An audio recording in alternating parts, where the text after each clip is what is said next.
Quand tu achètes un condo ou une villa en Thaïlande, il faut faire super gaffe au mètre carré. Ici, tu trouveras deux termes principalement. Tu as le gross area qui correspond grosso modo à la surface brute du bien. Et après, tu as suitable area qui est concrètement la surface habitable. Mais attention, la surface habitable, on n'est pas sur la loi Carrez à la française. On reste en Thaïlande à la taille.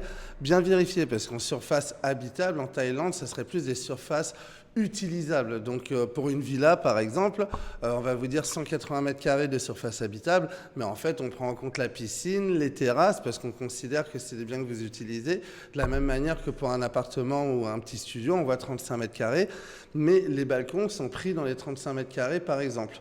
Donc, bien faire attention, lorsque vous faites l'acquisition, bien demander en plus le plan de masse ou le plan de l'unité pour bien vérifier de vous-même à quoi correspondent les mètres carrés. Et puis en gros, ce que je veux dire, c'est quand vous achetez ici, quelque part, lire les mètres carrés à la taille, c'est-à-dire entre les lignes.